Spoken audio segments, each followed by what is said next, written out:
first of all, no, yeah, this is not easy. We're not trying to hide the fact that raising children and having a full-time job or a business, I mean, it's not something easy to do. Definitely not. What kept you going, by the way, Arlene? What was the driving force for you to keep? Because it's so easy to give up, right? You said your husband was earning money enough to keep a roof, above your head. So, what was the driving force for you to keep moving in, despite all the challenges? Well, I come through 4 years of college and 3 years of law school. I'm like, I'm not going to throw that away. And and I just always wanted to be some sort of professional and have children too. My mother was a stay-at-home mother, and that was fantastic, but that just didn't feel right for me. So I was determined to, even though I made lots and lots of mistakes, to make it work and to be a flexible and adaptable as my son was growing up.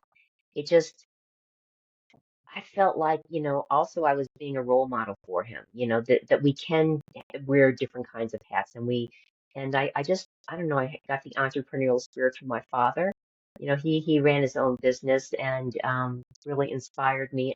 It just never even occurred to me to quit. I knew I had to change things around because, you know, it is a really interesting thing to have both of those plates spinning and whatever else we have spinning at the same time. And I developed friends that were supportive. Yeah. I was running back then, and so I had some women and a couple men that I ran with a few times a week, and it was at a workout facility, so our kids could hang out together in the childcare and have a good time, and we could run and commiserate, and whatever was going on, we could share. So I did develop a tribe of women, and I did join some groups of women that were also business women to help support me, so I didn't feel so alone. And that was really, really helpful. It's important to know that we're not alone and there's other people that are going through something similar that we're going through. For sure. This is definitely important, having a tribe, a community, or, that you feel like you're not the only one who's facing those challenges, and also have a support or someone like shoulder to cry on or someone to talk to, right? I mean, Mm. when things get tough, and I know how it is when the kids are very young and you're tired and they're consuming, a lot of your attention. Not that it goes away, but it's different when they grow older. They still need us, but in different ways. So I think, yeah, I can reflect back on those years when my kids were toddlers and babies, and it was hard. It was difficult.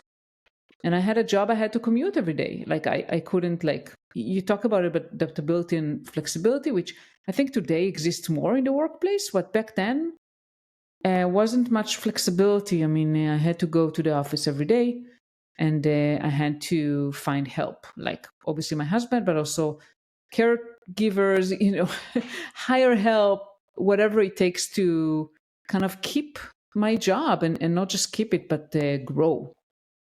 Right. Yep. Me Yeah. too. Me too. And it was really, when I was interviewing people for childcare, it was like really interesting. Some of their ideas of what it was okay, how it was okay to raise kids. I'm like, whoa, well, that was interesting. Thank you. Goodbye. So it did take a while to find someone that was just lovely, just had a big heart and was really, genuine. And when she became unwell later and died, her daughter, who's an adult, like young 20s, like sort of became my son's nanny for quite a while. And yeah, so I just was really grateful to find this wonderful family, and maybe someone was looking out for me, but that does help a lot to know that your child is well taken care of and loved, and it's not just for a paycheck. They actually care.